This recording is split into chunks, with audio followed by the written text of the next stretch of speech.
Bismillahirrahmanirrahim. Assalamu alaikum dear students. I am your chemistry teacher Ghazanfar Ali Qadri from Multan Public School and College. Today we will start our chapter number 5 of 9th class with lecture number 1. Dear students, chapter number 5 is about physical states of matter. When we talk about the physical states of matter, so at your level at this stage or in 9th class, we say that there are 3 physical states of matter, that are gas, liquid and solid. So here is a comparison between these 3 physical states of matter. So look at the table, physical states of matter. If we talk about the gases, we say that it is the simplest form of matter. And when we talk about liquids, we say that it is the less common form of matter and the most of the matter exists as solid. Second point देखें, gases don't have definite shape, liquids does not have definite shape, they attain the shape of container. Solids have definite shape. Gases does not have definite volume. Liquids have definite volume. Solids have solids have definite volume. So last point, gases have very weak intermolecular forces between their molecules. Liquids have stronger intermolecular forces than gases, while solids have very strong intermolecular forces. That's why they are rigid and denser than liquids and gases.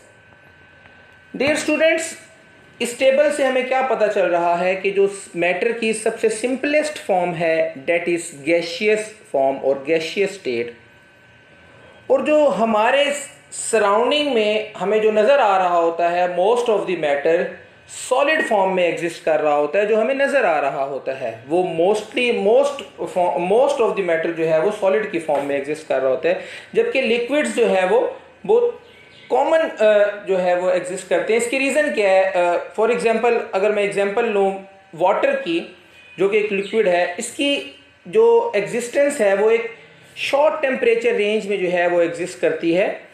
या तो अगर हम temperature बहुत लो कर दें तो वो solid form में चले जाएगा, अगर हम बहुत ज़्यादा टेम्परेचर को इंक्रीज़ कर दें तो वो लिक्विड्स की फॉर्म में कन्वर्ट हो जाएगा. जैसे वाटर का फ्रीजिंग पॉइंट जो है वो that is 0 degree Celsius and the boiling point of water is 100 degree Celsius. So 0 से 100 तक वाटर जो है वो लिक्विड की फॉर्म में एग्जिस्ट करेगा. अगर टेम्परेचर जो है मोर देन 100 हो जाएगा तो वाटर गैस की फॉर्म में कन्वर्ट हो जाएगा.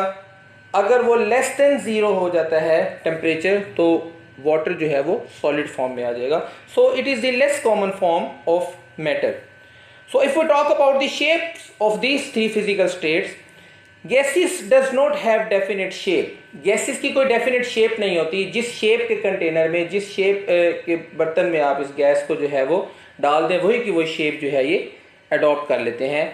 Same as for liquids does not have definite shape. ये भी आप देखें कि आपके पास पानी है, चाहे आप उसे गिलास में डालें, जग में डालें, जिस तरह के बर्तन में आप उसको लेते हैं वो वही शेप जो है वो अडॉप्ट कर लेता है. So liquids also does not have definite shape. Solids have definite shape. एक सॉलिड स्पेसिफिक शेप का हो तो आपको उसको किसी चीज़ के अंदर डालने के लिए उसी स्पेसिफिक शेप का जो है वो उसका कवर लेना पड़ता है. ऐसी बात नहीं है कि सॉलिड को आप जिस शेप के मर्जी कंटेनर में जो है वो ले लें. तो सॉलिड्स जो है इनकी डेफिनेट शेप होती है. क्यों होती है? जब हम सॉलिड्स को आगे डिटेल में डिस्कस करेंगे, gaseous, liquid and solid state को हम डिटेल में डिस्कस करेंगे तो वहाँ हम इसकी रीज़न पढ़ेंगे. Third property, gases does not have definite volume. Gases का कोई डेफिनेट वॉल्यूम नहीं होता. गैसेस के बारे में हम ये कहते हैं कि गैसेस को जितना अवेलेबल वॉल्यूम होता है वो सारा का सारा ऑक्यूपाई कर लेते हैं. इनके मॉलिक्यूल्स होते हैं दे further apart from each other, वो एक दूसरे से दूर दूर होते हैं. इसकी भी हम रीज़न जो है वो डिस्कस करेंगे डिटेल में. लिक्विड्स के वॉल्यूम की बात अगर हम करें, लिक्विड्स हैव डेफिनेट वॉल्यूम. इनकी शेप डेफिनेट नहीं होती लेकिन इनका वॉल्यूम जो है वो डेफिनेट होता है, यानी कि फिक्स वॉल्यूम होता है. Solids also have definite volume. Okay, intermolecular forces क्या होती हैं? ये जो मॉलिक्यूल्स होते हैं इनके दरमियान एक फोर्स ऑफ अट्रैक्शन होती है जो मॉलिक्यूल्स को आपस में जोड़ के रखती है, बाइंड करके रखती है. एज वी टॉक अर्लियर कि गैस के molecules are further apart from each other, वो एक दूसरे से दूर दूर होते हैं. उसकी रीज़न क्या होती है कि इनके मॉलिक्यूल्स के दरमियान ये इंटरमॉलिक्यूलर फोर्सेस मींस ये फोर्स ऑफ अट्रैक्शन जो होती हैं मॉलिक्यूल्स के दरमियान वो क्या होती हैं? वेरी वीक होती हैं, जिसकी वजह से मॉलिक्यूल्स जो है वो एक दूसरे से दूर दूर हो जाते हैं. Liquids have stronger intermolecular forces. सबसे स्ट्रॉन्ग फोर्सेस जो है वो सॉलिड्स के दरमियान होती हैं, सॉलिड्स के मॉलिक्यूल्स के दरमियान, सॉलिड्स के पार्टिकल्स के दरमियान. लेकिन लिक्विड्स में जो के मॉलिक्यूल्स में जो इंटरमॉलिक्यूलर फोर्सेस होती हैं they are stronger than gases but weaker than solids. Generally हम यही कह रहे होते हैं. एंड सॉलिड्स के मॉलिक्यूल्स के दरमियान चूंकि इंटरमॉलिक्यूलर फोर्सेस बहुत स्ट्रॉन्ग होती हैं जिसकी वजह से सॉलिड के मॉलिक्यूल्स टाइटली हेल्ड होते हैं, क्लोजली पैक्ड होते हैं और वो रिजिड मींस हार्ड होते हैं और डेंसर मीन उनकी डेंसिटी जो है वो ज़्यादा होती है, मैसेज उनके ज़्यादा होते हैं as compare to liquids and gases. So this is all about comparison between these three physical states of matter. So let's start our gaseous state and we will discuss gaseous state in detail. So after the gaseous state we will discuss liquids and then solids. So let's start from gaseous state. So there are some there are some typical properties of gases. Gases have similar physical properties. A few typical properties we will discuss here. The first property that we have to discuss is diffusion. What is diffusion? So look at the definition of diffusion. The spontaneous mixing up of molecules by random motion and collision to form a homogeneous mixture is called diffusion. Dear students, listen very carefully. The spontaneous का क्या मतलब होता है? खुद ब खुद, ऐसा process जो खुद ब खुद हो रहा हो जिसको करने के लिए कोई एक्सटर्नल फोर्स जो है वो ना लगाना पड़े. अब spontaneous mixing up of gas molecules bye random motion and collision. अभी थोड़ी देर पहले मैंने आपको बताया कि गैस के मॉलिक्यूल्स के दरमियान इंटरमॉलिक्यूलर फोर्सेस जो है वो वेरी वीक होती हैं जिसकी वजह से मॉलिक्यूल्स आपस में अट्रैक्ट नहीं हो रहे होते. तो मॉलिक्यूल्स इंडिपेंडेंटली जो है वो एग्जिस्ट कर रहे होते हैं. इनकी जो कि एनर्जीज ज़्यादा होती हैं ये रेंडमली मूव कर रहे होते हैं. जब ये रेंडमली मूव कर रहे होते हैं तो आपस में एक दूसरे के साथ कोलाइड करते हैं, कंटेनर की वॉल के साथ कोलाइड करते हैं, अपनी डायरेक्शंस चेंज करते रहते हैं जिसकी वजह से ये क्या होते हैं अपनी इस स्पॉन्टेनियस मोशन और रैंडम मोशन की वजह से इनमें कोलिजन होती है. कोलिजन के रिजल्ट में क्या होते हैं? ये एक दूसरे के अंदर मिक्स हो जाते हैं. ऐसे मिक्स हो जाते हैं कि एक होमोजीनियस मिक्सर बन जाता है. होमोजीनियस मिक्सर क्या होता है? आप चैप्टर नंबर 1 में भी पढ़ के आए हैं कि a mixture that have uniform composition throughout, जिसकी यूनिफॉर्म कंपोजिशन हो, एक जैसी कंपोजिशन हो थ्रू आउट. मैं इसकी एग्जांपल की तरफ जाने से पहले आपको डेली लाइफ से एग्जांपल देता हूँ कि सपोज हम एयर फ्रेशनर करते हैं अपने रूम में. जब हम एयर फ्रेशनर करते हैं तो रूम के एक कोने में खड़े होकर हम उसको जो है वो स्प्रे करते हैं. वो उसकी फ्रेग्रेंस जो है वो पूरे रूम में जो है वो स्प्रेड हो जाती है, फैल जाती है. उसकी रीज़न क्या है? जैसे ही वो मॉलिक्यूल्स उस फ्रेशनर के रूम में आते हैं तो रूम में जो एयर के मॉलिक्यूल्स हैं उसके साथ कोलाइड करते हैं रैंडम मोशन की वजह से. वो मॉलिक्यूल्स भी रैंडमली मूव करने लग जाते हैं. वो एयर के मॉलिक्यूल्स के साथ जब कोलाइड करते हैं तो कोलिजन के रिजल्ट में और रैंडम मोशन की वजह से वो क्या हो जाते हैं? एयर के अंदर यूनिफॉर्मली मिक्स हो जाते हैं. अब एक पूरा यूनिफॉर्म कंपोजिशन हो जाती है रूम में जो एयर है और एयर फ्रेशनर के जो मॉलिक्यूल्स है उनकी, जिसकी वजह से रूम में आप जहाँ मर्जी बैठें आपको उसकी फ्रेग्रेंस जो है वो फील हो रही होती है. सो ये एक स्पॉन्टेनियस प्रोसेस है. ये नहीं कि आपको एयर फ्रेशनर करने के बाद फिर मॉलिक्यूल्स को पूरे रूम में जो है वो खुद पहुंचाना पड़ता है. आपने उसको स्प्रे कर दिया, उसके बाद वो स्पॉन्टेनियसली जो है वो स्प्रेड हो जाता है. सो ये किस वजह से होता है? Random motion and collision of molecules की वजह से. देखिए एग्जांपल मैंने आपको यहाँ पे मेंशन की हुई है, spreading of fragrance of perfume in the room. ये एग्जांपल डिफ्यूजन की जो है वो आपकी बुक में नहीं दी हुई. अक्सर बच्चे आगे जो एग्जांपल हम देखेंगे rate of diffusion of gases की, उसकी एग्जांपल डिफ्यूजन में लिख देते हैं. तो बेटा डिफ्यूजन की एग्जांपल जो है वो ये नहीं है कि hydrogen diffuse more times faster than oxygen gas. Diffusion की एग्जांपल में आप ये लिख सकते हैं spreading of fragrance of perfume, और किसी भी और चीज़ की फ्रेग्रेंस या स्मेल जो है वो आप लिख सकते हैं उसका स्प्रेड होना, that is the example of diffusion. Rate of diffusion of gases, ये गैस के मॉलिक्यूल तो होते हैं, ये जो डिफ्यूज हो रहे होते हैं, मिक्स हो रहे होते हैं, किस रेट से हो रहे होते हैं, किस स्पीड से हो रहे होते हैं, क्या ये तेज़ी से होते हैं, स्लोली होते हैं। ये अगर आप यहाँ पे देखें, ये rate of diffusion of gases. So gases can diffuse very rapidly. क्या हर गैस के मॉलिक्यूल्स रैपिडली डिफ्यूज हो रहे होते हैं? No. Rate of diffusion depends upon the molecular mass of the gases. जो रेट ऑफ डिफ्यूजन होता है गैसेस का, वो उनके मॉलिक्यूलर मास पे डिपेंड कर रहा होता है। वैसे गैस जो भी हो उसका मॉलिक्यूलर मास जो है वो उनके रेट ऑफ डिफ्यूजन जो है वो हाई होते हैं। लेकिन अगर हम गैसेस का आपस में कंपैरिजन देखें, सो लाइटर गैसेस जो होती हैं यानी लो मास वाली, वो ज़्यादा तेज़ी से डिफ्यूज होती हैं एज कम्पेयर टू हैवियर मास। इसकी हम एग्जांपल ऐसे ले लेते हैं कि हम दो लोग जो है उनकी रेस करवाते हैं, एक जो है दो बच्चे जो है उनको हम उनकी रेस लगवाते हैं, एक का मास जो है वो कम है, मीन्स एक स्लिम है, स्मार्ट, और दूसरा जो है वो फैट है, बल्की है। अब कौन सा बच्चा जो है वो ज़्यादा स्पीड से भागेगा? डेफिनेटली जो स्लिम है, जो स्मार्ट है, जिसका मास कम है, और जो बल्की है, जो मोटा है, वो ज़्यादा तेज़ी से नहीं भाग सकेगा क्योंकि उसका वज़न ज़्यादा है। तो ऐसे ही लाइटर गैसेस जो होती हैं वो रैपिडली डिफ्यूज़ करती हैं, उनका रेट ऑफ डिफ्यूजन ग्रेटर होता है, मोर होता है as compared to heavier gases. Example दी है, देखें हाइड्रोजन जो आपके पास है, हाइड्रोजन गैस का मास जो होता है, इसके एक मॉलिक्यूल के मास की अगर हम बात करें तो 2.018, जबकि ऑक्सीजन का जो मास होता है एक मॉलिक्यूल का, डेट इज 32। सो ऑक्सीजन का मास चूँकि हाइड्रोजन से ज़्यादा है, इसलिए hydrogen diffuse 4 times faster than oxygen gas, क्योंकि हाइड्रोजन का मास ऑक्सीजन से कम है। अच्छा, second property is diffusion. I hope कि डिफ्यूजन आपको क्लियर हो गया होगा कि डिफ्यूजन जो है वो क्या चीज़ है, वो डिफ्यूजन का प्रोसेस कैसे होता है, क्यों होता है, और कितनी स्पीड से होता है, ये रेट ऑफ डिफ्यूजन जो है वो क्या है। आई थिंक आपको क्लियर हो जाएगा। डिफ्यूजन बेसिकली क्या है? डिफ्यूजन, ये लास्ट में अगर आप देखें इसकी definition, it is the escaping of gas molecule through a tiny hole into a space with lesser pressure. देखिए पहले इसकी एग्जांपल सुन लें। सपोज आपके किचन में गैस का पाइप जा रहा है, गैस की लीकेज हो जाती है। वो लीकेज कैसे होती है कि पाइप में अगर छोटा सा सुराख हो जाए, या सपोज हमारे पास बैलून है, बैलून में अगर आप छोटे सा सुराख कर दें तो उसकी एयर, उसके अंदर जो एयर है वो उसके मॉलिक्यूल्स बाहर आना शुरू हो जाते हैं उस छोटे से सुराख से, छोटे से होल से। ऐसे हम एग्जांपल ले रहे थे, किचन में गैस का पाइप जा रहा है, उसमें छोटा सा सुराख होता है, तो गैस के पाइप के अंदर गैस का प्रेशर हाई है। अब उसके मॉलिक्यूल स्मॉल होल से जो है वो क्या होना शुरू हो जाएंगे, अंदर से बाहर आना शुरू हो जाएंगे।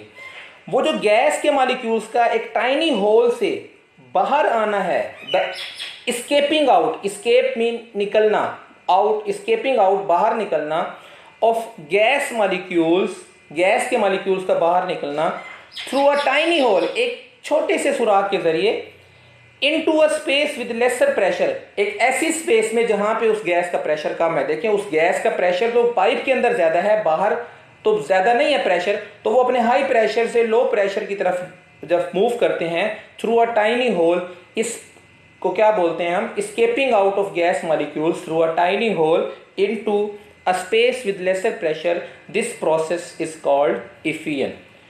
आप गाड़ी पे जा रहे होते हैं, गाड़ी का टायर जब पंचर होता है तो अक्सर लोग क्या करते हैं, अगर जल्दी पहुंचना हो या देर हो रही हो या कोई भी वजह हो तो लोग उसमें पंचर नहीं लगवाते, हवा भरवा के जो है वो चल पड़ते हैं।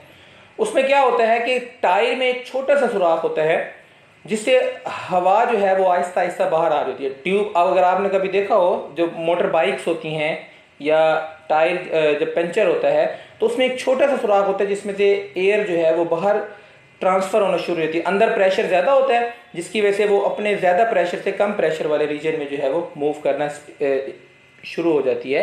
सो ये स्केपिंग आउट, ये गैस के मॉलिक्यूल्स का एक टाइनी होल से बाहर निकलना जो है वो डिफ्यूजन का प्रोसेस कहलाता है। मैंने एग्जांपल दिए हैं, when a tyre gets punctured, air effuse out और लीकेज ऑफ सुई गैस इन द किचन। अब देखिए ये सुई गैस जब लीक हो रही होती है किचन में तो इसकी स्मेल हमें पूरे रूम में पूरे घर में जो है वो आ रही होती है। बास्ट टाइम अगर साथ वाले घर में भी हो रही हो या कॉलोनी में किसी भी घर में गैस लीक हो रही हो तो हमें पूरे कॉलोनी में जो है वो उसकी समटाइम स्मेल जो है वो आ रही होती है।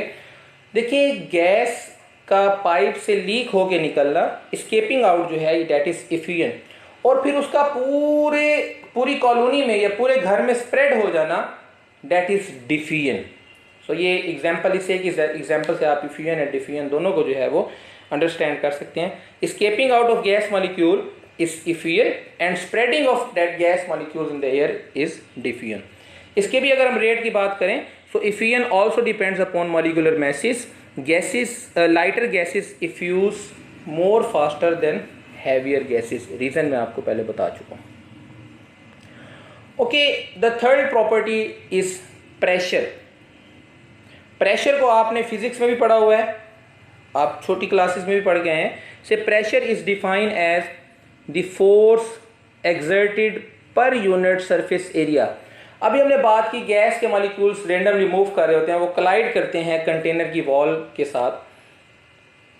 सो एक स्पेसिफिक एरिया जहां पे वो मॉलिक्यूल जाके कोलाइड करता है उस एरिया पे वो फोर्स एक्सर्ट कर रहा होता है। वो जो फोर्स पर यूनिट एरिया होती है उसे हम क्या बोलते हैं? प्रेशर। तो देख लें आप, ये नीचे मैंने प्रेशर का फॉर्मूला लिखा हुआ है, pressure is equal to force per unit area.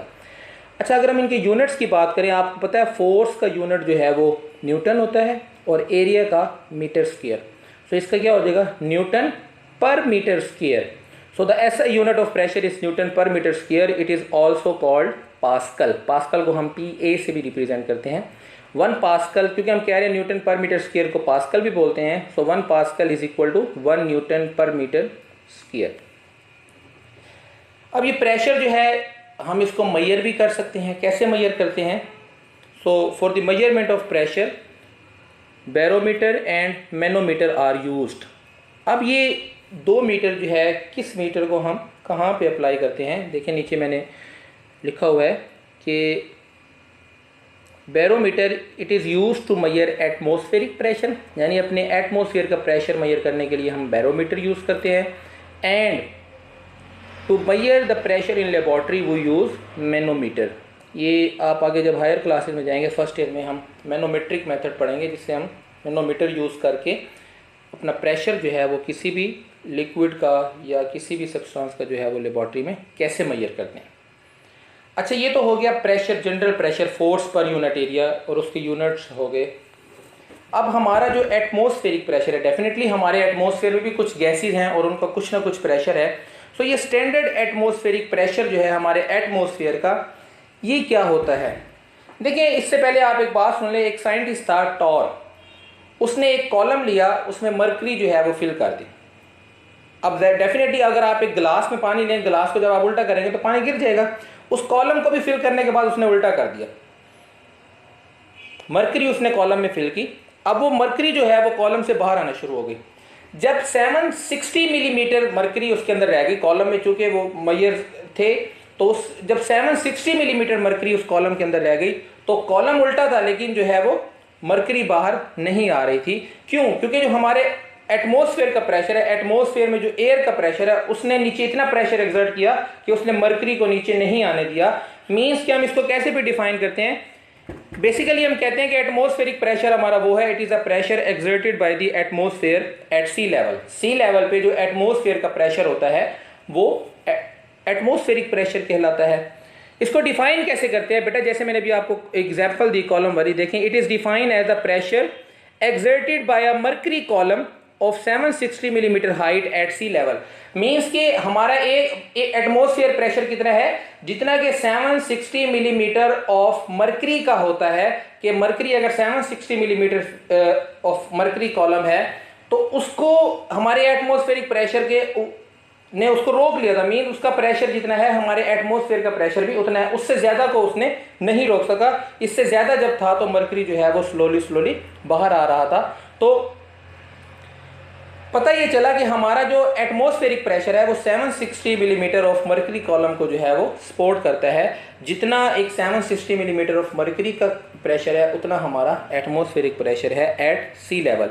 So it is sufficient pressure to support a column of mercury 760 millimetre in height at sea level. I hope कि आपको ये बात क्लियर हो गई होगी।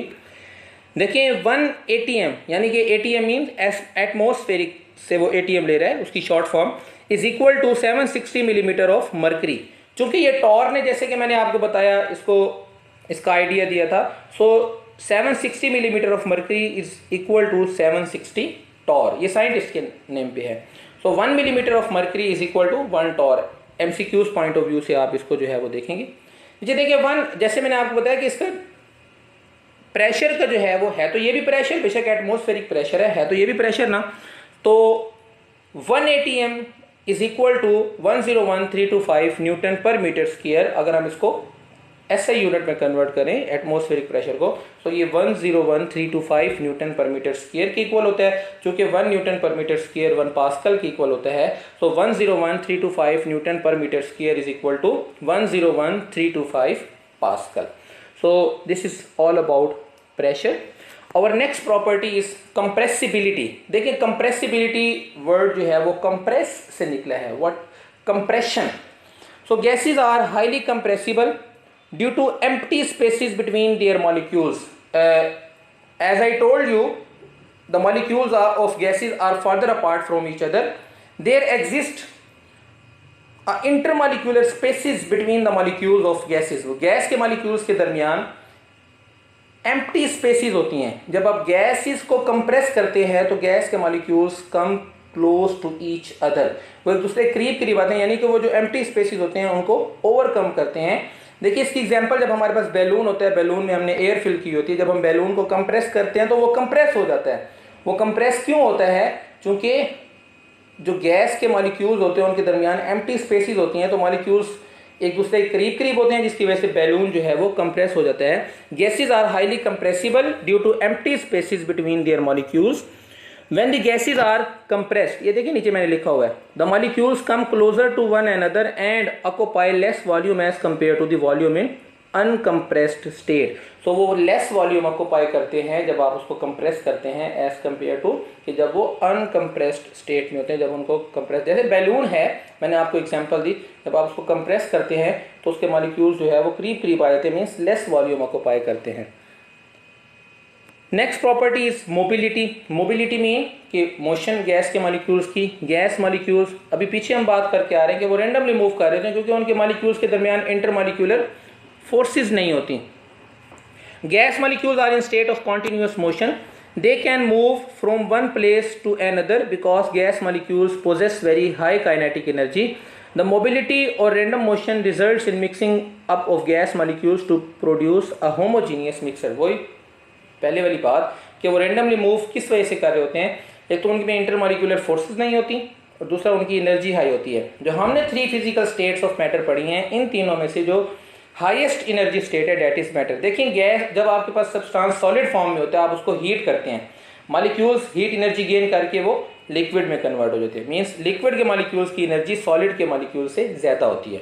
जब लिक्विड को आप हीट करते हैं, molecules further heat energy gain करते हैं और वो वेपर्स की फॉर्म में कन्वर्ट हो जाते हैं, मीन्स के kinetic energy of gas molecules is more than या greater than liquids and solid molecules. तो इनके मॉलिक्यूल्स की एनर्जी हाई होती है, जिसकी वजह से ये कॉन्टिन्यूअस स्टेट ऑफ मोशन में होते हैं और रेंडमली मूव कर रहे होते हैं, जिसकी वजह से ये कोलाइड करते हैं, कोलिजन के रिजल्ट में मिक्सअप हो जाते हैं और होमोजीनियस मिक्सर बनाते हैं।